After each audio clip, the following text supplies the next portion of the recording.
Forward to being with you today.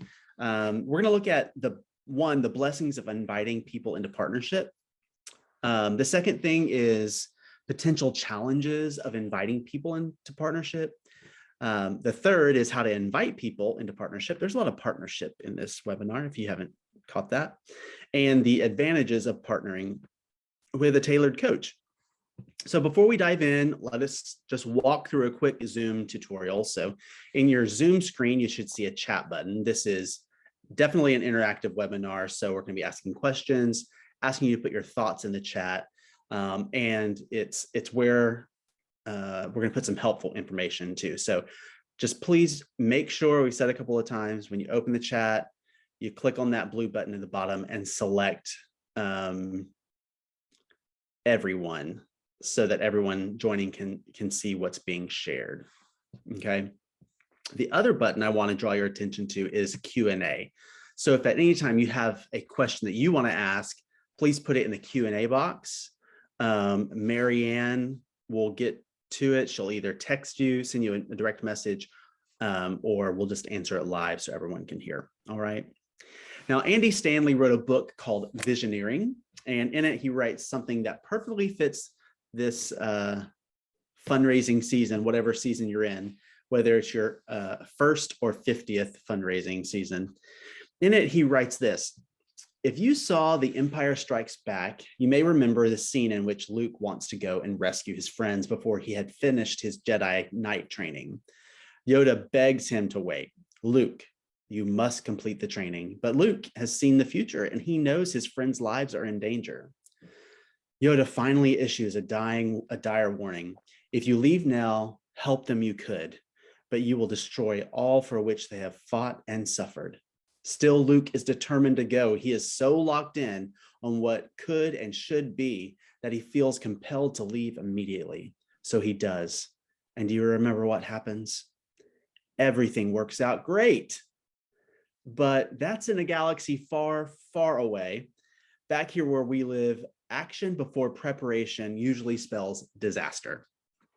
So we know that for all of you, funding is an important part of your ministry, and we want you to encourage to invest the time needed to do it well. Don't be tempted to rush into fundraising before you've taken adequate time to plan, prepare, and think. We want you to think through the best way to communicate with current and potential partners. Sometimes we work with people who want to rush through the preparation process because they feel the pressure to start fundraising as soon as possible or get out of a deficit. But in reality, the people that we work, in our experience, the folks we work with, they get funded faster because of the time they took to prepare.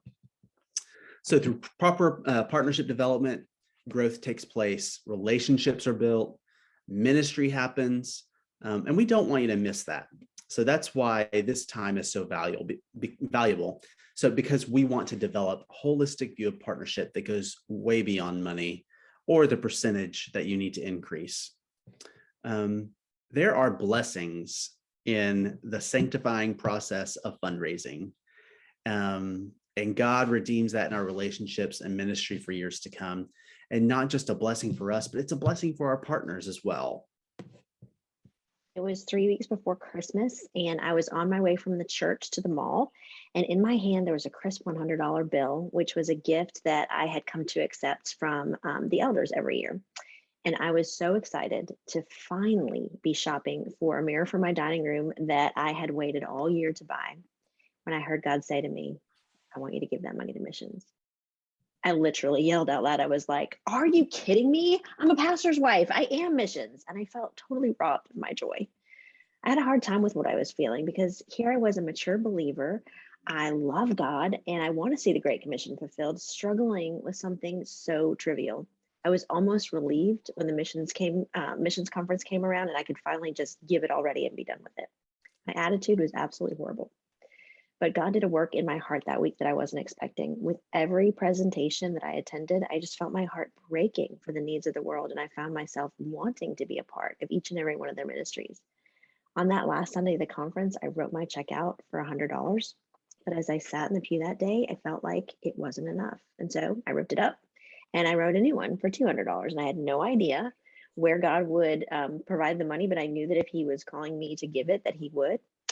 And then the pastor called all the missionaries up and they lined the stage literally one end to the other. And then I joined the rest of the congregation as we made our way up to the steps that are leading onto the stage. And every year at this time, I try to make eye contact with the missionaries just to try to encourage them.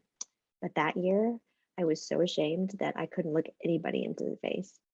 And as I lowered my eyes, I saw the most incredible sight, hundreds of feet.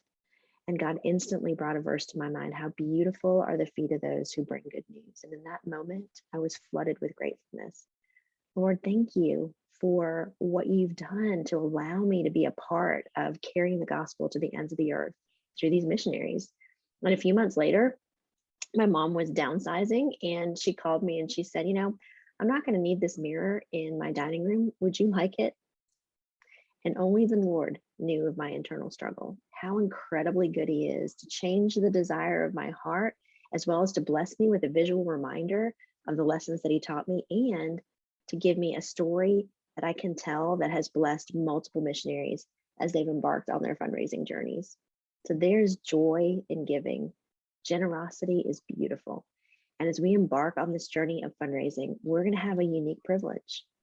We are going to be inviting people into a blessing, and there's no telling what the Father's going to do in people's hearts as you invite them to invest in his kingdom. He has things in store both for you and for them, and we're excited about what awaits you. So Tailored, we focus our coaching in 3 main areas. The first area that we look at is mindset, and mindset has to do with how we see fundraising. And our goal is to have a Christ-centered view of giving and receiving, and a holistic understanding of partnership. Secondly, we look at messaging. Messaging is about how we tell the story. We want you to be able to tell the story of what God's doing in your life in a way that motivates people to want to become involved. Now, some of you have been on the field for a while, and your initial vision and strategies have changed, and you have lots of new, incredible stories to share. When was the last time your messaging was updated? What might be important to share with new potential partners, but also with current ones? The third area that we look at is mapping. You'll work with your coach to create a plan that's going to help move people from awareness all the way to involvement in the ministry. You're going to set weekly and monthly goals and also brainstorm new ways to most effectively engage your network, from individuals to groups to churches and potentially even major donors. So Deb just shared an example of how she has been blessed by the opportunity to give. And we believe that it is also a blessing to extend that opportunity. But does it feel like a blessing to you? I remember when I first started fundraising, and I actually, at the time, I was like a professionally trained fundraiser before I became a missionary. And even when it was time to make these phone calls and try to set up some times to meet with folks, I would just pace back and forth. I was really scared to talk to somebody. Sending an email or sending a newsletter, that's one thing, but calling them and asking them if they're interested in getting together or if they're interested in partnering with us, that just scared me out of my mind. So often there is something standing between us and this incredible ministry of giving and generosity. So as we get started, we want to take a minute to think about some of the challenges we might face when it comes to fundraising. So please share your answers to the following questions in the chat. Okay. What do you see as current or potential challenges to fundraising? Let's put those answers in the chat. What do you see as current or potential challenges to fundraising?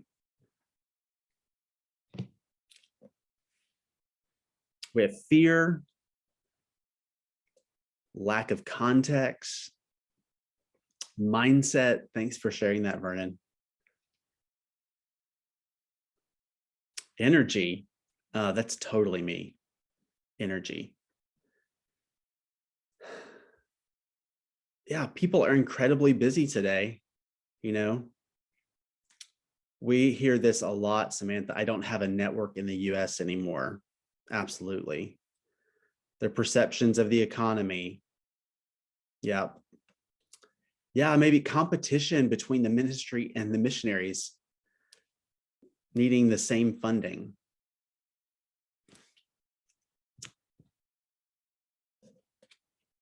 Yeah, Carol says she doesn't want to be in the position to ask. And I get that.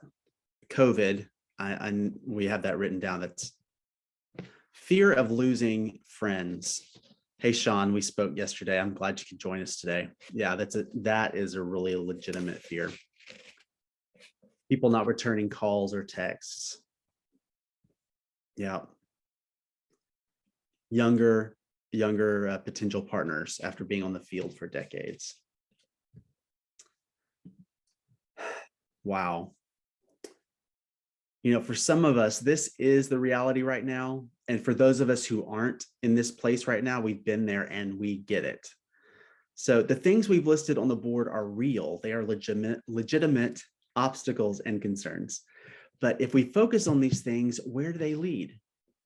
When we focus on these things like fear, everyone is asking right now, I don't have the energy. I don't want to be in the position to ask. I'm afraid people won't return my calls. They'll be annoyed. I don't have the contacts. We need more contacts. When we focus on these things, it's like a whirlpool that drags us down. And at Tailored, we call this the whirlpool of despair. Some of these obstacles can be overcome by developing stronger skills. A lot of these obstacles have to do with our mindset. And if we're going to be successful in the ministry of fundraising, we are going to need to reframe some of our thinking.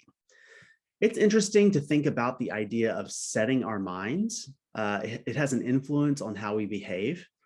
It's similar to when we want our phone to act differently. We open up the settings on our phone and change a few things, then all of a sudden our phone starts acting differently.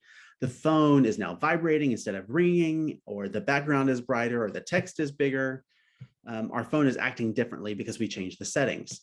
Something similar can happen to us when we reframe our settings, our mindset.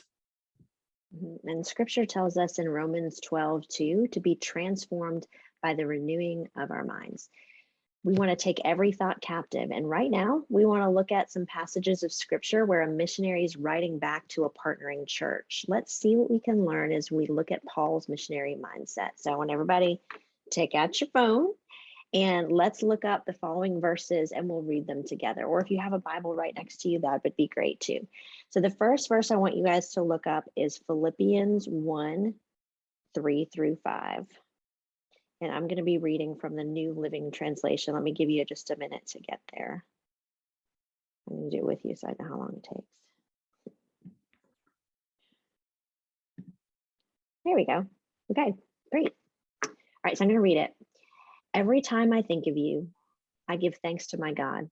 Whenever I pray, I make my requests for you all with joy, for you have been my partners in spreading the good news about Christ from the first time you heard it until now.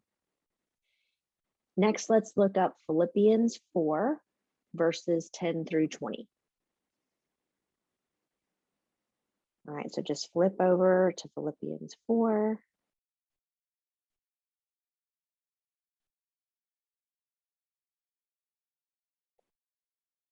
Okay, here we go. I rejoiced in the Lord greatly that now at length you've revived your concern for me.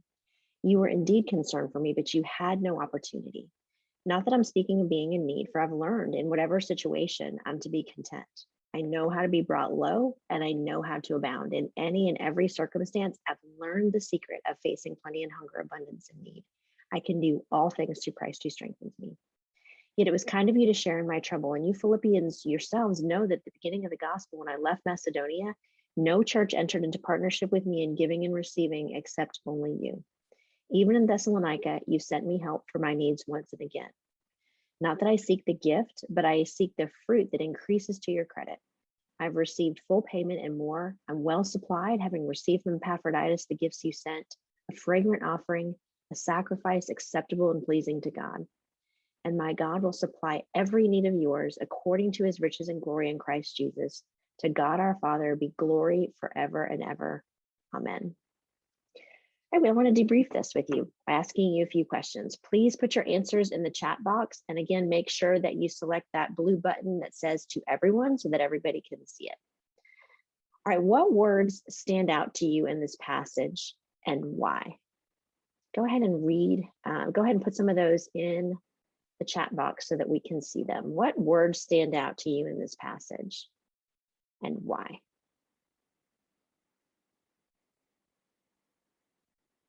For me, one of the biggest words that stands out is the word opportunity, because we're not asking people for money. We're not asking them for anything, but we are giving them an opportunity to join God in what he's doing in the world. All right, Diane says thankfulness. Absolutely. Bill, what a great reminder. My God is going to supply. And joy. Joy. Isn't that great? Yes, that is great. Yep. David, you beat me to it. Opportunity. Yeah, I love that word. This is an opportunity. I received everything in full. Trust Mhm. God as our provider. You know, I think of Psalm 23. The Lord is my shepherd. I have all that I need. Mhm. I love as someone wrote, not need. That's really profound. Mhm. Yeah. Another person put joy, and David put contentment there as well. Pleasing to God, sacrifices. Yeah. Fragrant offerings. Yeah, this is an opportunity for people to worship by giving. That's really cool. All right, well, in verse 17, Paul focuses on the fruit that increases to their credit. What does that mean for your partners? What is that fruit, and what does that mean for your partners? It's a good question. Go ahead and answer in the chat. What does that mean for your partners?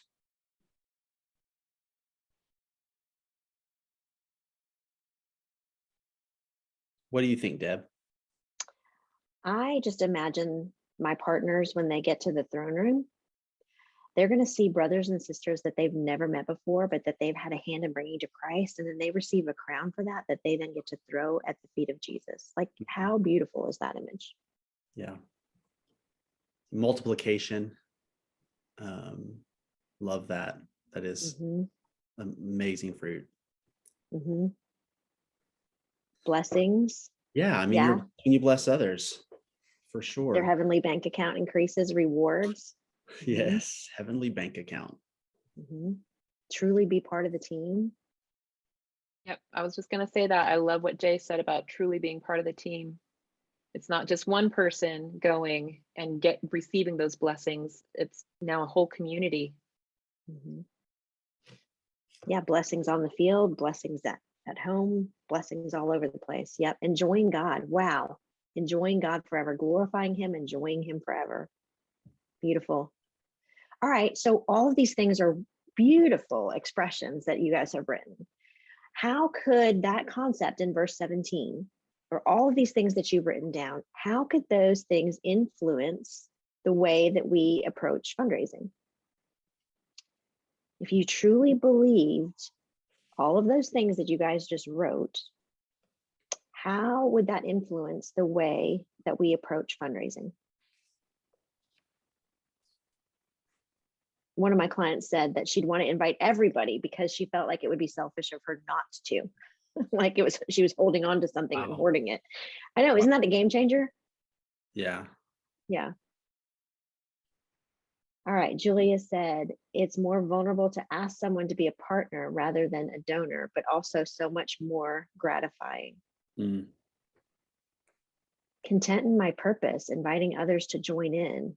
Yeah, and again, they're not like supporting us, but they're joining God in what he's doing. Oh, wow, Definitely John says they're doing confidence, yeah. I'd stop pacing. Maybe, or pace less. Go from 5 minutes to 1 minute or something like that. I love realizing that it's bigger than me, because you're not doing it for yourself. This is not, I'm asking money for me.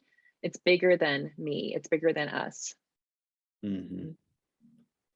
Wow, look at what David said. We're not depriving them of funds that they could use elsewhere, but we're offering them to partake in God's work. I mean, Jesus said it, Matthew 6:20, lay up for yourselves a treasure in heaven. You're giving people the opportunity to do that. Now, I wouldn't tell them that. I wouldn't say, hey, so if you join with me, you're going to be doing this. But just that mindset of knowing that that's what we're doing. Yeah, you always want to see fellow believers enjoying God with you. Wow. Okay, you guys. So there's a lot of wonderful things that you've shared. I would love for you right now to take a moment and write something down on a piece of paper that's near you, in your Bible, or even type a note on your phone. What was significant for you in this discussion that we just had about reframing your mindset when it comes to fundraising? What's something significant when you think about these verses in Philippians that's going to help you reframe your mindset? Just go ahead and write that down right now. You can even put it on a Post-it note that you could put on your mirror so you could see it every morning, or wherever it is that you make your phone calls, or like screensaver on your phone. That would be amazing. This passage in Philippians is so beautiful. And one of the things that I love about it is how it finishes with glory to God. It's as if when Paul's writing, he's reflecting on his partnership with the Philippians and how God provides. And as he does that, praise just wells up inside of him. And that's what fundraising is really all about. Yeah. So right now, earlier we talked about mindset, messaging, and mapping are some key things that we focus on in coaching. And right now we want to walk through one of those mapping resources with you. And it's called the communication progression. So have you ever needed to take public transportation? Last week I was in both in DC and New York taking public transportation. One is easier than the other, and one is definitely cleaner than the other. DC ranks a little bit higher on both. Why don't you put in the chat, what are some of the things you need to know before you get on a bus or a train? What are some of the things you need to know before you get on a bus or a train? The cost, yes. Where you're headed, absolutely. I got on the wrong way, which is fine, but I went about 20 minutes the wrong way, which added 40 minutes, but neither here nor there. Method of payment, absolutely. I love that it's now turning into apps and you can just kind of scan. Your PCR test results. Thanks, Andrew. Hey, nice that you're on this call. Good to see you, hear you. Well, just be with you. I can't see you or hear you. The quality of the ride, how long it's going to take. Do you need to change buses? That's great, for sure.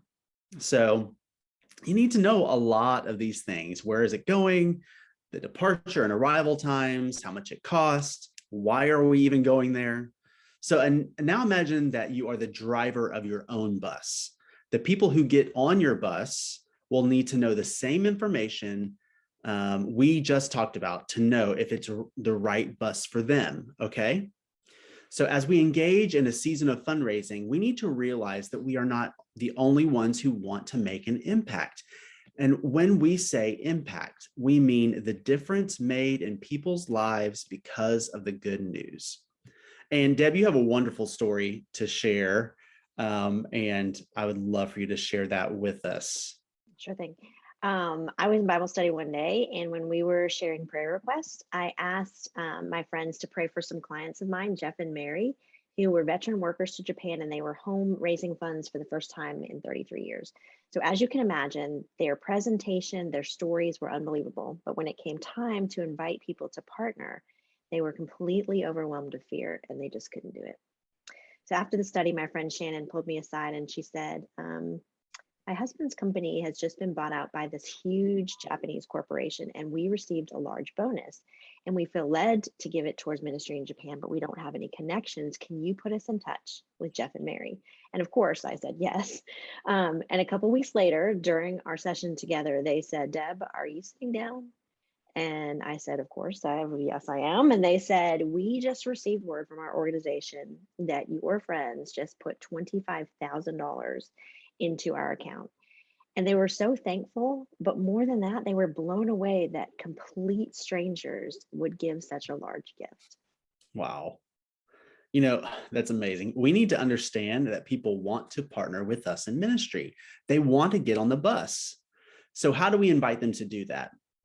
What's the process from being aware of what God is doing to being involved?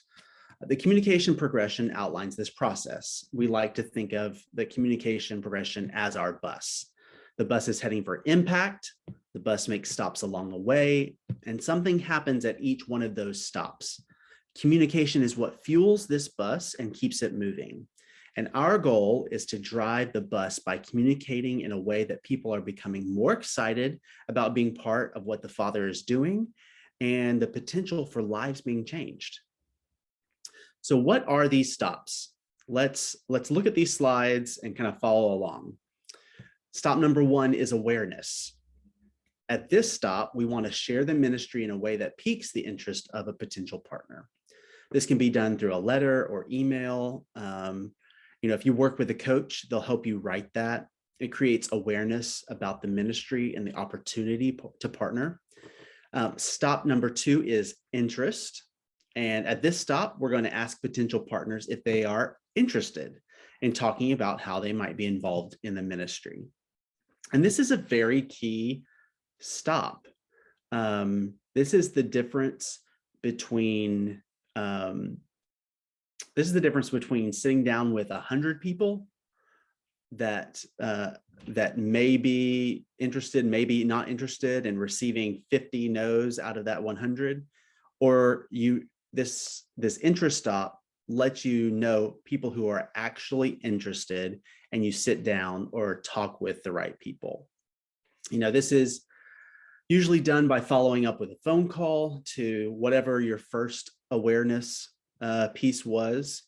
But again, if you work with the coach, you can personalize how that looks for you. Maybe a letter, or maybe a text or a direct message or something like that. And if they are interested, then we schedule a time to meet or to talk. If they're not interested, then they don't have to get on the bus, and that's fine. And we are fine with that. We're just going to send them a blessing as they go on their way. The third stop is evaluation. This stop is the first part of a meeting or a conversation with our potential partner. And we want to create space to talk about the need the ministry is addressing and how they can be a part of the solution. Ideally, this takes place in person, but with distance, pandemic, video chat is a really great alternative. So as we share our vision for addressing the need, the potential partner is evaluating if this is something they want to be involved in. Okay. Stop number 4 is decision. This stop is the second part of the same meeting or conversation. So this is where we clearly invite people to partner in addressing the need and seeing that vision become a reality. And there are several ways to do this.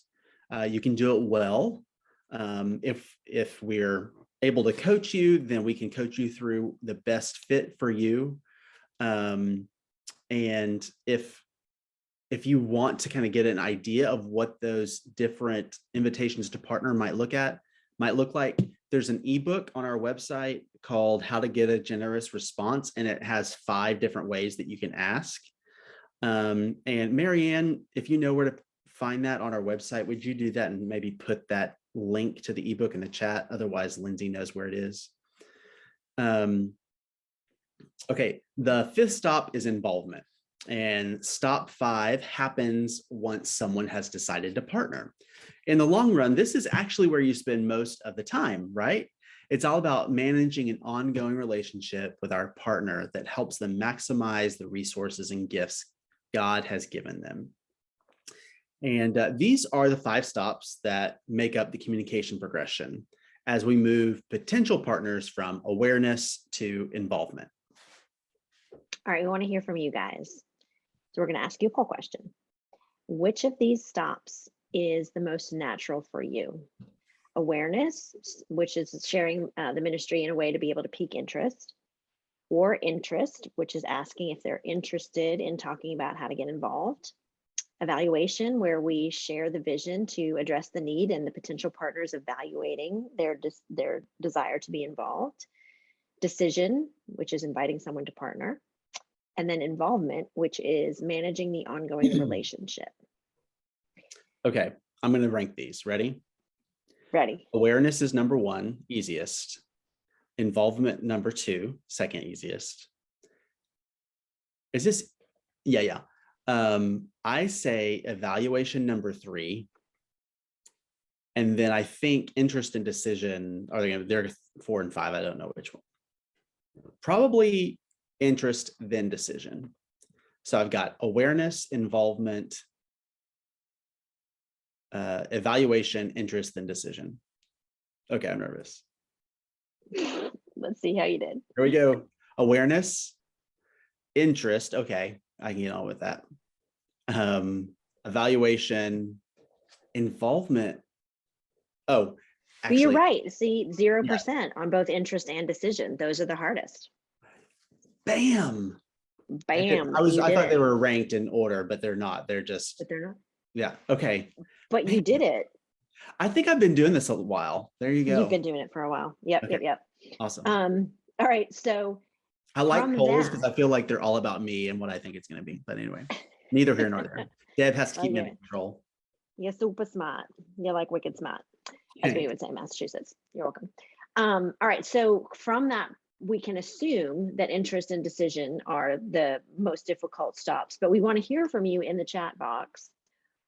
What do you think about those? What are the most challenging stops for you and the reason why? So this time you get to tell us what the most challenging stops are and some of your reasons for those things. Yeah. What's the most challenging? Well, we know let's say we know it's decision and interest. Is that what we said? Mm-hmm. But why? Yeah. So why are decision and interest? Because that was everybody. Pretty Why much. are decision and interest the hardest? Put that in the chat. I would suspect some of it goes back to that whirlpool of despair, Yeah. right? The fear of losing friends. If I ask somebody for money. Marianne, a what lot do you of my hear friends from the people that you coach? Oh, like what are people going to think about me? Yeah. I don't want people to think I'm needy or desperate. And then they assume a lot, right? They assume what the other person's thinking. Oh, that is huge. That's huge. Mhm. Julie says not wanting to offend. I can totally get this. Totally get it. Oh, wow. The decision part demands some personal action from them, and they may think differently. Mm. You know what? Sometimes they do think differently, and that's okay. Right. Yeah. Yeah. Carol says it's awkward to feel like you are putting someone in a corner by asking. And I just want to say that there are ways to ask where you're putting them in a corner, and we don't believe in that. We like to say it at Tailored, we want to ask in a way that people can respond honestly. So 30 plus phone calls a week and getting no answers or returned calls. Gabe was saying that. yeah, that's rough. That's rough. It can be discouraging. Yeah. Mm-hmm. And there are ways to maybe get different results. So that's an encouragement to you, Gabe. There are ways to get different results. Yeah, and the same thing with what David was saying. He thinks he jumps over the interest step, and that might be one of the reasons why the decision is difficult, because you're putting them on the spot. Versus if you ask them if they're interested beforehand, then you know that they're interested in talking about this. And if you tell them that you're interested in you're looking for partners who are would like to be excited about joining God by partnering through prayer and through giving, then they already know what they're coming to in that evaluation stage. So when you get to the decision part, it's easier because they're already willing, or they wouldn't have taken that meeting with you. So you're not really putting them on the spot because they're expecting to be invited to partner. So Scott says it can be challenging not to overwhelm people. That's because Scott's ministry is amazing and there's so much to share. He works with the Jesus Film. So super exciting stuff. Asking isn't hard. Receiving a clear decision is more difficult. Yeah, grab that ebook. And I think that'll really, really help you in getting a clear decision. It's not as hard as you think. So it's probably just a couple of different words that you might want to use. And even signing them up, even having the mindset that signing them up is helping them. Because if you leave them with stuff, where's it going to go? On the table over here. And then tomorrow's mail is going to go on it. And the next day's mail is going to go on it. And they have the best intentions of signing up, but they've totally forgotten because it's under a pile.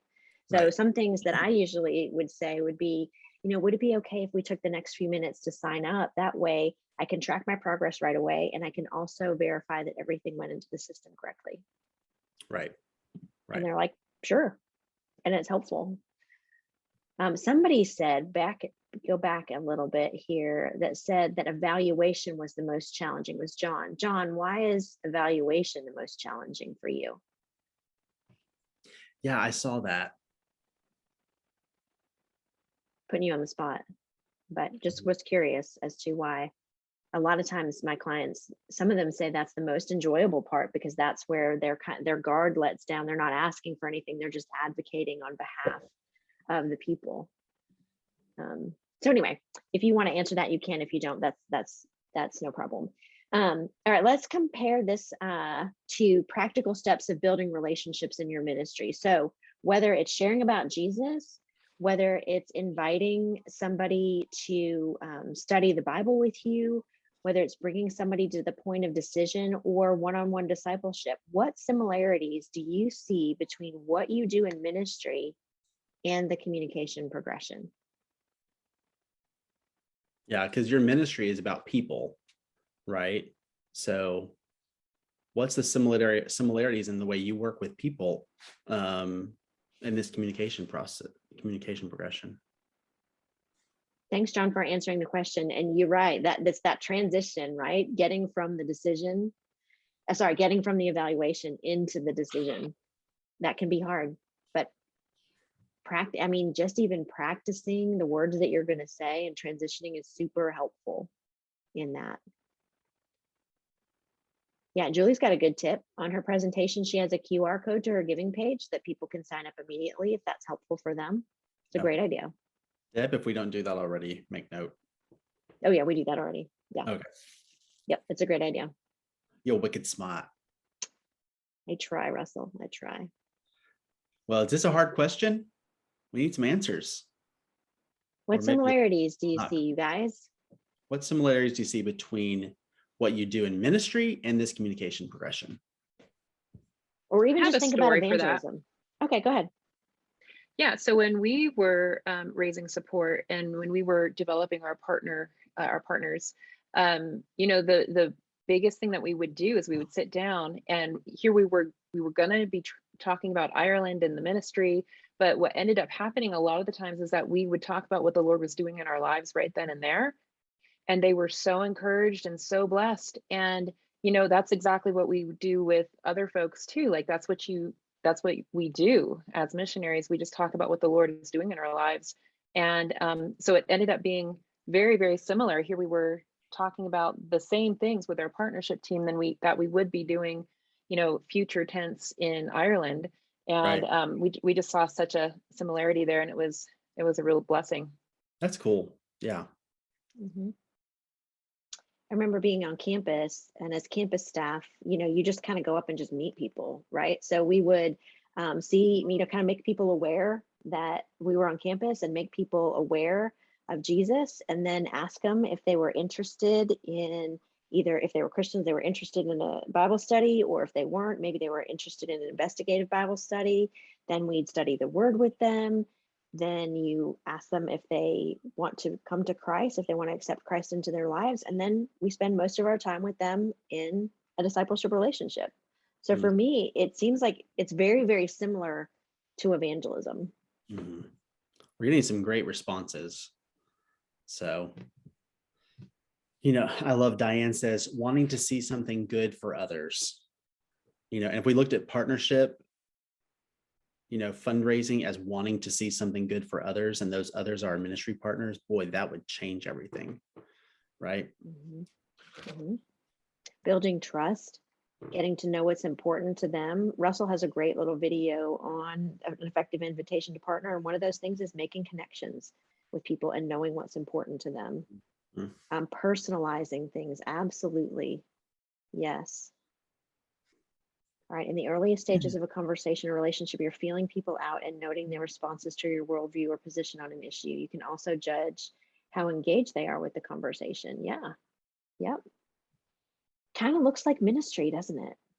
So how would viewing this as ministry, fundraising as ministry, shape the way that you go into this fundraising season? If this is all ministry, how does that take down those obstacles and those barriers? How does that shape the way you go into this fundraising season? Good question. Very good question.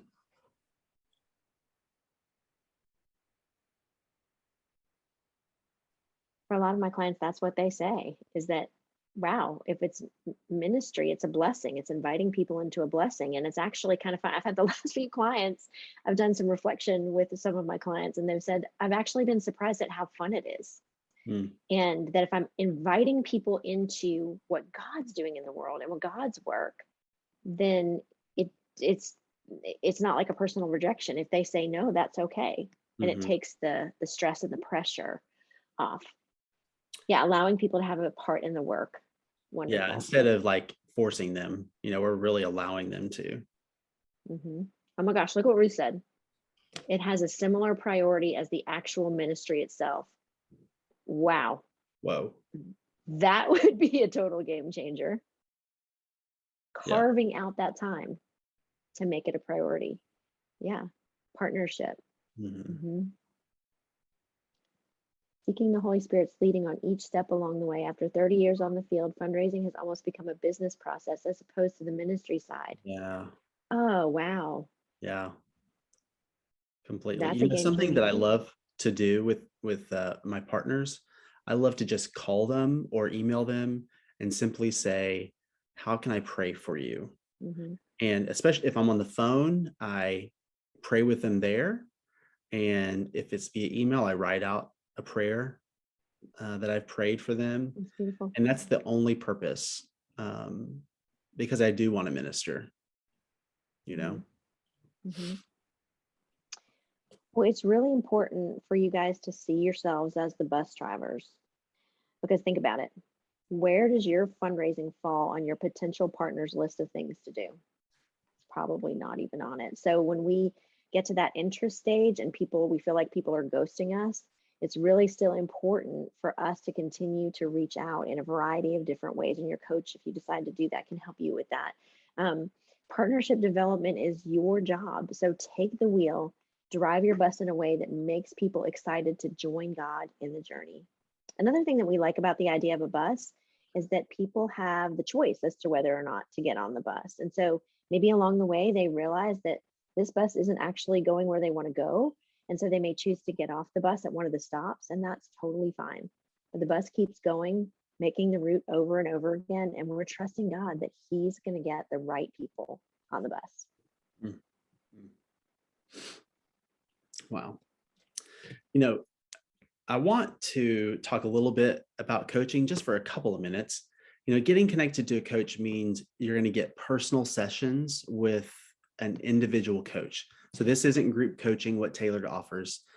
This isn't going through a program. This is you and your coach creating a personalized plan of what fundraising looks like for you. You're going to meet with your coach weekly for up to 60 minutes over Zoom for a minimum of 3 months. And our desire is to come alongside you to share a holistic view of partnership where money is only a small part of it. Explore new ways to effectively communicate and invite people and churches into greater involvement in the work you'll be doing together. We want to strategize ways to reach and grow your specific network, and we want to help you identify and maximize your strengths in fundraising and develop a plan that holds you accountable to the goals that you set. Right now, I would really love for you to schedule an appointment with Benny. He's one of our tailored coaches, And we want to give you a free call for you to discover what it would be like to work with a tailored coach, or if even working with a tailored coach is right for you. And he can answer any questions you have about whether or not it's right for you, and what potential next steps might be. So Marianne just put a link in the chat. And if you would go ahead and click that link and find a time that works for you. Okay. And maybe after this call, you can watch that video that's on the page where you select a time. So please go ahead and do that. But there's one last thing we want to do, and we want to ask you one last question. We've asked a lot of questions from you, but hopefully it's been helpful. This last one might be the most important. What has been helpful? What has been the most helpful thing that you want to take away from this webinar? What's the big takeaway for you? What has been the most helpful thing for you that you want to take away from this webinar? Would you put that in the chat as you make sure we're putting that to everyone? What has been most helpful for you? What do you want to take away? The bus analogy, driving a bus. Absolutely. Being the driver. Yeah, just being reminded of that progression. Super helpful. Super helpful. I love having a structure. You know where you are in the process. So it's so helpful to know where you're going, right? Mm-hmm. As the driver, you know where you're going. So look at that. It is the mapping part of it. Yeah. Yeah. Hey, I think we have a question that's being asked. Marianne, what is that? Yep. Okay, so we have one question from Vernon in the Q&A box. He says, is it appropriate to follow up with one-timers to get them to change to monthly partnership? And how do I go about that? Do I change my messaging? A great question, Vernon. The first question you need to ask yourself is, why do I want that? Okay. We don't say one-time gifts at Tailored, we say annual gifts, because they can be repeating gifts every year. If you're looking at a larger gift, the person who's giving a larger gift, annual may be the best way for them to do that, and that may be their preference. However, if they are giving maybe at the level of what could be a monthly gift, like $100 or $250 or $50, then I think the message, maybe it's something you could talk with Benny about. He'd be happy to talk with you about it, because I'm not exactly sure how to change the message without kind of digging into it a little bit, because you got to go, there's got to be sharing the why. Why are you asking me to not just give annually or only give this first gift? Why are you asking me to transition into giving monthly? So you got to kind of, the message has to be the why. So, but Benny can help you walk through that during that call if you want to sign up for that. And we have one more from Jean-Paul, and he says, what is the best time of the year to contact churches about support? That's going to be a Marianne or Deb question. I think it's all over the map, honestly. The denominations do things differently. I know in our denomination, they set their budget in the fall. So getting to them before that is important. And yeah, that's what I was going to say. So I would say spring, early summer. Yeah, well, I mean, just knowing it's like knowing your partner. So just ask, hey, when do you start developing the budget for the next year? Right. And make sure that you are now correct me if I'm wrong, but you're all the way through the decision stage before they start making their budget. Is that right? Coaches? Well, we encourage them. Well, first of all, I would encourage you to go to the church's website, find out what you have in common with them, find out what their strategic missions focus is, and tailor your messaging accordingly. Reach out We encourage you to even submit like a 1-page document that gives a little bit of a bio about yourself and of course your vision, and then even what your financial needs are so that the church knows about you. And if you can talk to the missions committee or the senior pastor, that would be wonderful. But yes, you want to share your messaging with them, and generally the church will make a decision. They'll have in mind how much they want to partner. It's very rare that our clients even ask for a specific amount, although some of them from a home church, a sending church might ask for something like 10% of their budget, or maybe even as much as 25% of their budget. Is that what you were saying, Russell? Is that the same for you, Marianne? Like, do you have them ask for something specific, or? With churches? With churches, no. Typically just with individuals, because churches' budgets are all over the place. Yeah. So yeah. Cool. We do have one or two more, actually. Do we have time for two more questions? Yeah. Yeah. So Jean-Paul again says, finally, what is your best advice on finding new supporters when you have lived out of the US for many years and only go to the US for a couple of months every 2 years? Are you on social media? That would be great. Are you speaking in churches when you come back and inviting people to sign up for your newsletters? Yeah. And then just name storming, like thinking about everybody under the sun, your second grade Sunday school teacher, any physicians that are Christians, businesses that you patron that might be Christian. What were you going to say, Russell? Well, I was talking with somebody yesterday, and we were talking about the contacts he has, the limited capacity for them to give because of the area that these people live in. And, we talked about, perceptions and things like that. But I said, if you really do need to expand your network, a lot of times people don't need to. They think they do, but they don't need to. But if you really do, I said, tell me how many people you're connected to on LinkedIn. He said, I'm connected to about 2,000 people. And I said, it's inevitable, no matter what size your budget is, eventually you're going to start connecting with people who you basically just know their name. They're not your inner circle. They're not even your next circle. They're on the very edge, especially if you're raising large amounts of money. It's very unusual for you to only have people that you know well who are giving. So those 2,000 people, you don't know all of them well. I know that, to be very true, but you do have a way to communicate with them.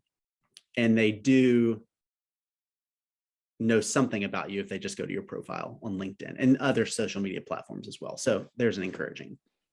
And other strategies you might consider would be an advocacy strategy, going back to people who are really passionate about the work and asking them, hey, are there people within your network that are excited and passionate about missions or excited and passionate about the specific work?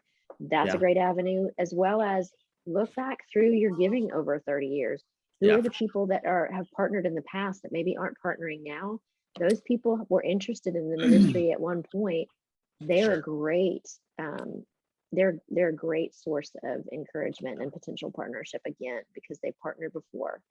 Yeah, David is saying that he's thought about social media, but from what he's heard, 80% of financial giving is done people over 47. Most of them don't use much other than Facebook. Well, Facebook, you probably have a lot of people on there. So I think Facebook is fine. Is that the same thing we found, with our approach? I would say not necessarily just older people who are giving, because we're giving lots of people opportunity. A lot of the people that we invite to give, it's their first time to give outside of the church, or even their first time to start giving to anything regularly, which is really exciting. It's really a cool ministry. So if that stat is true, it may not necessarily be true for the people that we invite to partner. But if it ends up being true, it's not necessarily a big obstacle. I was going to say, my mom is on Facebook about 3 hours so far today, and she's in her 70s. So, well, and think about millennials; they really want to make a difference in the world. they want to be passionate and get behind something that means something to them. So don't forget about them. They have good jobs, you know. Hey, do we have another question? Yep, one more. Do you see support raising different in cultural contexts? That's from Corey. So support raising, is it different in different cultural contexts? Yeah, Mary Ann, why don't you take that one? Oh, well, the answer is yes. Right. Yeah, and here at Tailored, what's pretty cool is the name Tailored. We do tailor it to your particular network, your community. One of the first things that I do is, where are you coming from? Like, what is your community like? What part of the country are you coming from, or what part of the world? Who is your community? And then, we talk about differences there, and we talk about culture, and how can we tailor this to you and your particular context that you're going to be support raising in. Right. And we do share the communication progression with all of our clients, and we're careful to say, this is one way to fundraise. It's not the only way to fundraise, and what works for you in your context. And Marian's right. It's really important to know where you're coming from, but also the culture to whom you are addressing, because they might be two totally different cultures. Yeah. So I put that link to meet with Benny, one of our coaches. And first of all, he's just a lot of fun. But second of all, he can answer some of these questions more specifically. If you've got some specific questions, and he can help tailor some of these answers to where you're coming from. And you can see if Tailored is a good fit for you. So go ahead and sign up for that right now. Just go ahead and click that link. But it's been great to be with you guys today. I had a lot of fun, and it was really fun just to hear back from you so much. So encouraging for us. So hope y'all have a blessed holiday season, because we're not going to have a December webinar. So hope you enjoy your Thanksgiving, your Christmas time, your New Year's time. So all of the holidays coming up, and it's a blessing to have you with us and being a part of our ministry. So y'all have a good one, and we'll talk to you later.